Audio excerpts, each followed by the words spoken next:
Eu coloquei o chat GPT para poder programar um jogo e esse foi o resultado. Fala galera, como estão? Vocês estão bem? Fala mano, vocês do Lanker, me pode chamar de LinkedIn. E hoje estamos aqui no Game Dev Tycoon, galera. E hoje eu vim trazer um vídeo diferente para vocês que eu nunca tinha trazido antes, onde iremos colocar o chat GPT para jogar Game Dev Tycoon, né? Então é isso, já deixa o like e vamos lá. A primeira coisa que eu fiz foi perguntar pro chat GPT qual o nome da empresa de videogame que ele queria ter.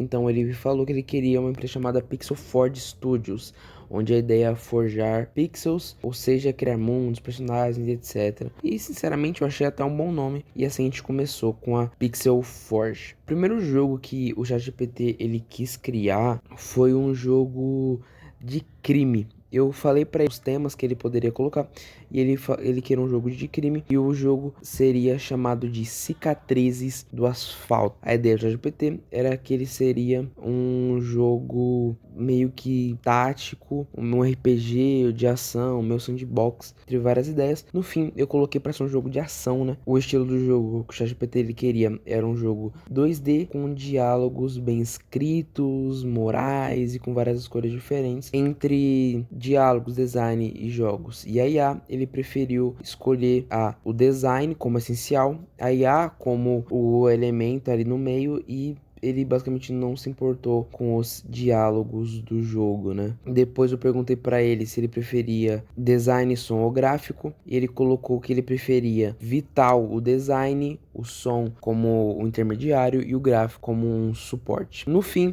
o jogo ChatGPT foi lançado e todo mundo odiou. Ele acabou tirando a nota de, em média, 1,5. Eu dei essa informação pro ChatGPT e ele perguntou quais eram as reclamações para papá, mas como eu já tinha esquecido, então ele vai ficar sem mesmo. Então resolvemos partir pro próximo jogo, onde eu acabei mandando ele pegar as coisas que eu falei para ele como consideração para melhorar o jogo dele. O novo jogo dele seria um jogo de escola e simulação, onde o nome seria Campinho dos Sonhos, né? Ele resolveu, uma coisa que eu achei muito interessante é que ele resolveu escolher a escola como um ambiente familiar cheio de possibilidades para histórias divertidas, emocionantes e educacionais, sem contar que ele poderia jogar no seguro, tendo mais credibilidade e conseguindo uma nota maior. E sinceramente eu achei bem interessante essa tática que ele pensou. O jogo ele seria em 2D, focando em mais aspectos em visual e o som. Eu perguntei para ele entre diálogo e design de fases. Para ele o diálogo foi vital, o design de fases foi importante e a IA foi um suporte. Design de mundo, som e gráfico. Para o ChatGPT o design de mundo foi essencial, o som foi importante e o gráfico serviu como um apoio.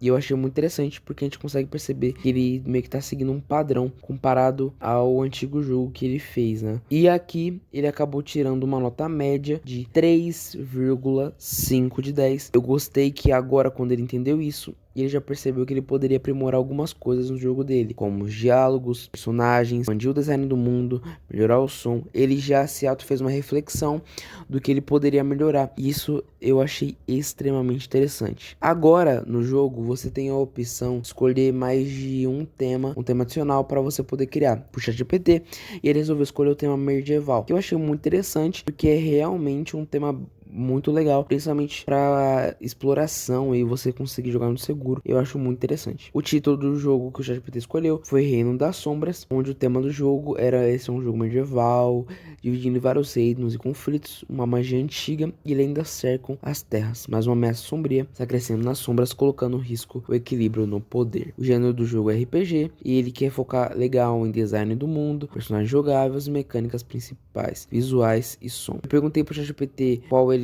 acharia mais importante. Ele falou para ele e ele acha que enredo é o mais importante, depois vem a jogabilidade, depois vem a história para esse game que ele tá querendo fazer. Logo em seguida, eu perguntei para ele entre diálogo, design de fases e IA, e ele falou para mim que diálogo era muito importante, IA era intermediário e design de fases era legal de colocar. E assim foi. E por último, eu coloquei pro ChatGPT, ele preferia design de mundo, gráfico e som.